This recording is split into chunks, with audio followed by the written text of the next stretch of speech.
we led with, you've been through a lot, just in the business world, right? You've been through startups, you've been through the good times and the bad times, and you speak on using chaos as an advantage. So what is it that leaders need to understand more about chaos, or what is it that they get wrong about leading through chaos? Well, so there's a lot there. So in I guess the Japanese culture, there is a symbol that represents chaos or confusion. That same simple symbol represents opportunity, right?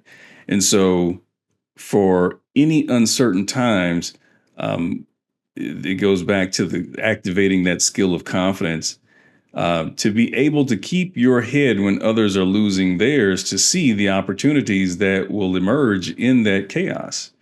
That chaos might be, to leverage the chaos to, make an acquisition or make a move somewhere else. It may be an opportunity to get your team to lean into the chaos and acknowledge it, because somebody's looking for somebody to point out the pink elephant in the room, and, to see who's confident enough to stand up there and look at the pink elephant, I guess.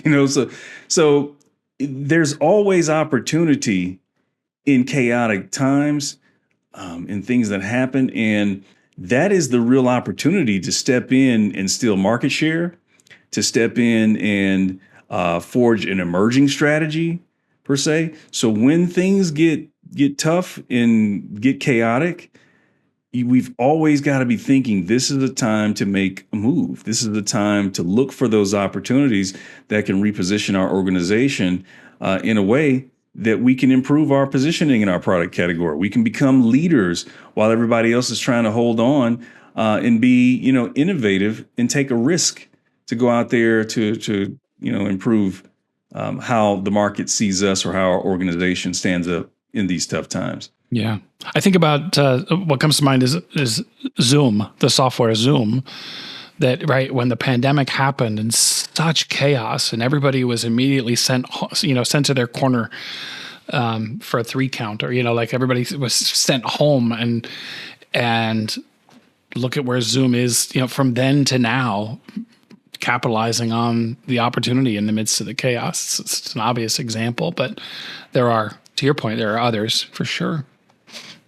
One of the chaotic things that occurred is, in 2016 is when I left corporate and started working in my own, consulting firm. And I saw the opportunity because in the life science industry, there were a number of companies emerging, and the CEOs, the leaders, were doing the equivalent of stacking your money that you raised in a bonfire and setting it on fire. People were just trying to figure out how to be successful, in the industry. And so it became chaotic, because with the companies that were coming into the space, it was about grabbing talent, right? Because how do you train up a sales team to talk about genetics and genomics when the clinicians who are treating the patients don't really understand this either? So it got very litigious in the field. People were scared. And so I saw the opportunity to go out and be a strategic consultant in the space, to say, like, how can you differentiate yourself? How can you do this? And so podcasting was a medium that was available. Podcasting's been around for 15, 20 years. So I saw the opportunity for the small to medium-sized company to do it differently. Instead of hiring a sales team, I started to be engaged with a healthcare technology company out of Boston. And they had a proprietary, database on genetic information, genomic information, to help payers understand what they should be paying for, right? And so the way they were deploying it, I told them they weren't going to make any money. Kudos to them. They actually listened to me. And we pivoted and we created a software, and I went out and, did the market research, brought people to them to help them understand what the life is of that clinician what the life is of the payer, how organizationally they're doing things, and how this technology, this SaaS solution that we were building, can make things easier for them. We validated that there's a willingness to pay for the product, and this actually does solve a problem. But what we did was I said, listen, let's use podcasting, because what we were trying to solve, the job we were trying to nail is what are the challenges associated with the scale and access to this? Because, innovation means nothing in healthcare if patients don't have access to it at the end of the day. So let's have conversations with these stakeholders about what are the obstacles, and let's crowdsource how we solve them. Well, the podcast, we named it the Precision Medicine Podcast. Eureka, no one had that name, so we were kind of ahead of the curve.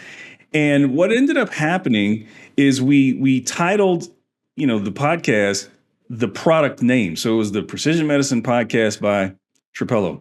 And through talking about it, we developed a following in the industry, and that got us, development relationships with customers in the industry, which got us more data and all those things. 5 years later, the product had been deployed. We have published data on how it streamlines the process of prior authorization to get patients faster access to these innovative medicines. Well, a public company bought that organization for $70 million. I got a whole bunch of texts from people, and it was a win. I had taken an equity role in the company. I don't have $70 million, by the way, but I took an equity role in the space and had a great exit. And as I was talking to the chief financial officer who had purchased the company, and just kind of having that initial conversation, and I was telling him how a lot of folks that I knew were congratulating me on, man, you sold your podcast for $70 million.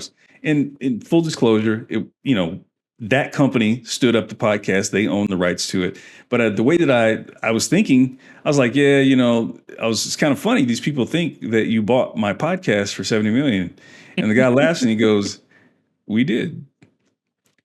Now that taught me two important things, which is the reason why I'm here now. One, I didn't own it. Two, is that I actually did have the knowledge and skill to develop an asset that someone would purchase for $70 million. And so this is the model of confidence that I teach organizations on how to be innovative, how to step out in a way to take risks that you become a market leader, and that increases your influence in the industry, that not only retains workers, valuable workers, but also influences key opinion leaders in the space, that you become that go-to, the most trusted, the most innovative company in the space, because it builds confidence from the top, and everybody in the organization follows that blueprint. That's awesome. And I just want to be clear, we are for sale for $70 million. If anybody is interested in purchasing our podcast, you can even fire me right away. It's fine. It's fine.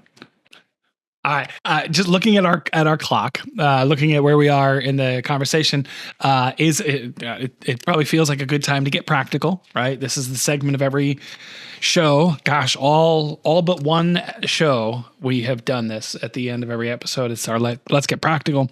We want to leave our audience with specific things, actionable steps that they can take starting tomorrow. Simple, actionable steps to help make inroads in any area that we've talked about today. Confidence, acceptance, leading through chaos, and perhaps anything we didn't talk about today. So Rome, we'll kick it to you. We'll give you the opportunity to go first. What are 2 or 3 suggestions that you have, pieces of advice that you would have for a frustrated CEO that they can implement to make a difference? Well, I think the first thing is get closer to your customer.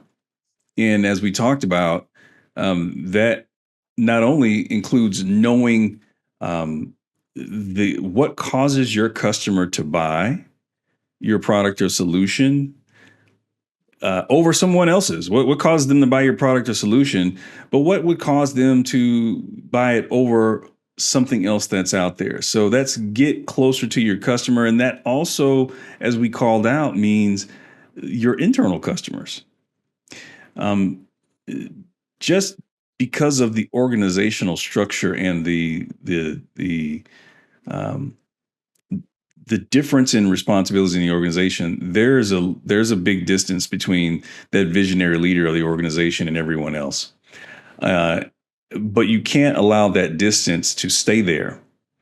Shorten that distance um, by coming down and understanding what they're dealing with, showing that you care, that their work experience that they're having with the organization, matters, and how they can improve that. So get closer to your customer if you're frustrated, because you'd be amazed at the things that you can learn that you may not be learning from those people who are responsible for speaking to you and rolling up to you directly.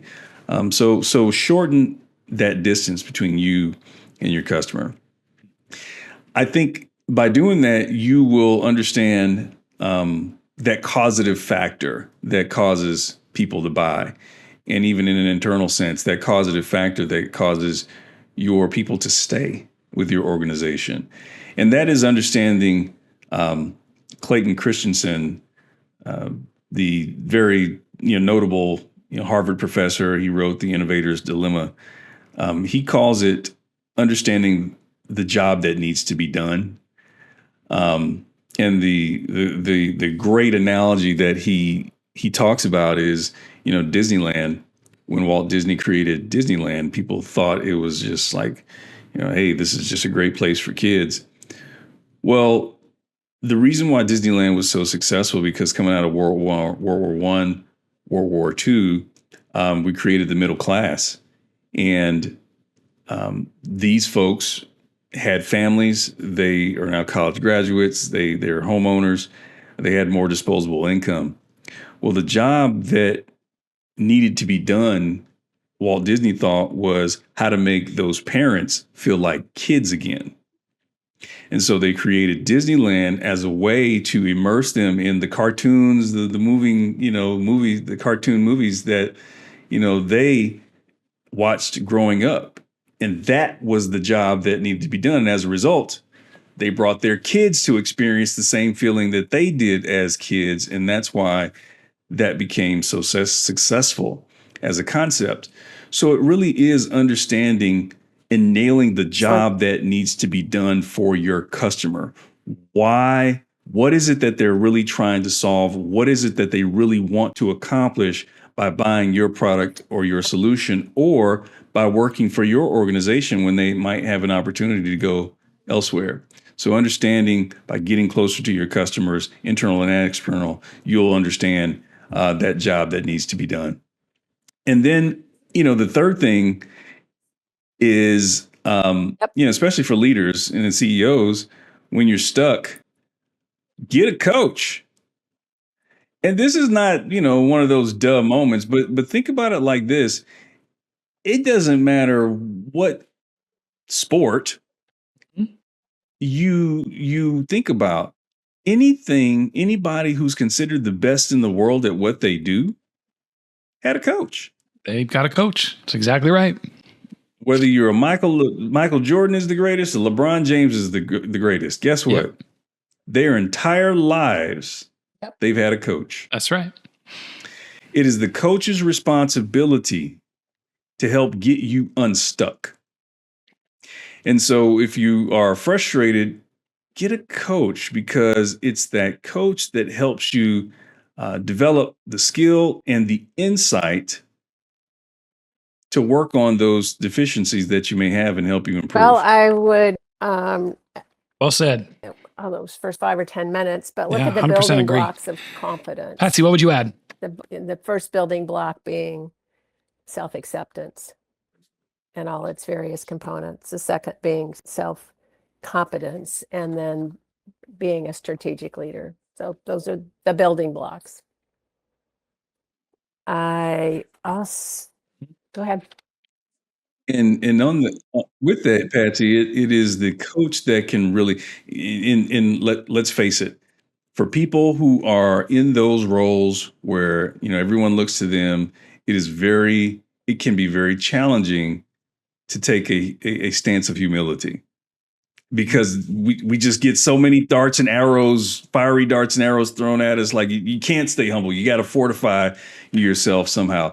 That's the job of a coach, to keep you in that place of humility, to keep you the main thing, and to help you to really think about those fiery darts and arrows as opportunities versus threats, right? And I will add, which is one of my very favorites, embody the standards of excellence. It is about how do we incorporate them into our being on all levels. So that would be another piece I would add there. I also thought that you're set a bar of performance. I think set a bar of high performance, which includes positive peer pressure, or could say peer support or peer development. I would add, I got a few. I'm trying to narrow them down. Yes. So I'll kind of when we're talking about leading through chaos, keep your head when others are losing theirs. If you want to find the opportunities that are available to you in the chaos, and remember that chaos equals opportunity. I'd also add, you talked about you aren't your GPA, you aren't your degree or your certifications, you're not your title or your salary. Ground yourself in your purpose, in your why, if you want real self-esteem, real acceptance, and real self-confidence. And then I'd like to it's a good reminder, as a leader, you work for the organization. And if you adopt and embrace that mindset, it'll change how you are perceived by the organization. It makes you more relatable. And since leadership really is about influence, I think that's pretty foundational for influence, is being seen as relatable, being seen as someone people can connect with. So I have others, but I think those are some of the heavy hitters. Patsy, any you want to add? Well, I will piggyback. Yeah, I do. I want to piggyback on what you're just talking about, which is I think every leader we work with, they want more influence. So what you said, Rome, is people follow you because of the light within you. So that is counterintuitive for a lot of people. So, but I want to accent. It's been fun. Rome, if listener is interested in, well, first of all, you mentioned podcasting. I know you sold the first one for 70 million. So I guess the goal now is to sell the second one for 100 million. What is or maybe, I don't know, is this your second, your third? You currently host a podcast. If somebody's interested in listening to that, talk about that. What is that and where can we find it?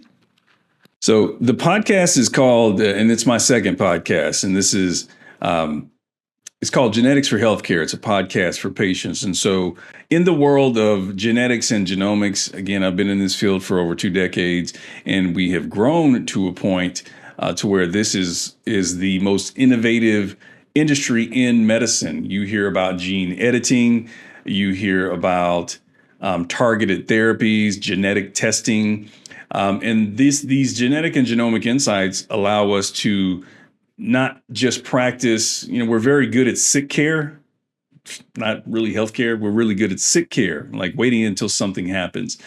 And so this transformation of the industry now, especially with the advent of AI, is enabling hospital systems now to prevent diseases or to discover diseases like cancer earlier so we can have improved outcomes, and so they don't have such a drain on our healthcare system dollars. The last mile of that is patient demand. And this is the purpose of our podcast. This is so that patients, people that are impacted by the disease, can learn the language and have the confidence to become more effective advocates for themselves. So when they go into the doctor, they can ask these questions of the doctor and know what to ask for, know the experience. And we have a patient first lens on all the stories that we tell, because most of the people who come to our show are non-medical people. And this concept is very complex concept of genetics and genomics. We want to break it down to where it's not intimidating. It is empowering. And so that's the purpose of our podcast. You can find us at geneticsforhealthcare.com or go to romemadison.com and find all those things that we're doing to really help folks. And earlier before we started rolling, you said you're very active on LinkedIn. So if anybody is interested in connecting with you there, they can find you, I'm assuming. Absolutely. You just Google Rome Madison. You can go to all of my social media platforms there, and you can certainly type in Rome Madison, and you can find me on LinkedIn as well. Excellent. Rome, thank you for joining us today on the Frustrated CEO podcast. It's been fun. It's been really, obviously, a topic near and dear to Yep. I think, both of our hearts, for sure. Patsy, any final thoughts before we roll the credits? I think we're good to go, but I would second that. Near and dear to our hearts. So thank you. Yeah. Rome, thank you. Thanks for joining us today on the podcast. And listener, thank you for sticking with us to the end of another episode. You can find us. Actually, you can find this whole episode if you're listening and you are wondering that you want to put the faces to the voices. You can actually see just how handsome Rome Madison is. You can check us out on our YouTube channel. Just search for the Frustrated CEO podcast. Connect with us there. Connect with us, Patsy and I, both on LinkedIn. We're on TikTok. We're on Facebook. We're on Instagram. So there are multiple ways for you to engage, connect with us. Drop us a line. Let us know what's working, what's not. If you have ideas for future guests, if you'd like to be a guest, then connect with us through any one of those channels. Otherwise, I think that's it. We'll see you next time on the Frustrated CEO podcast.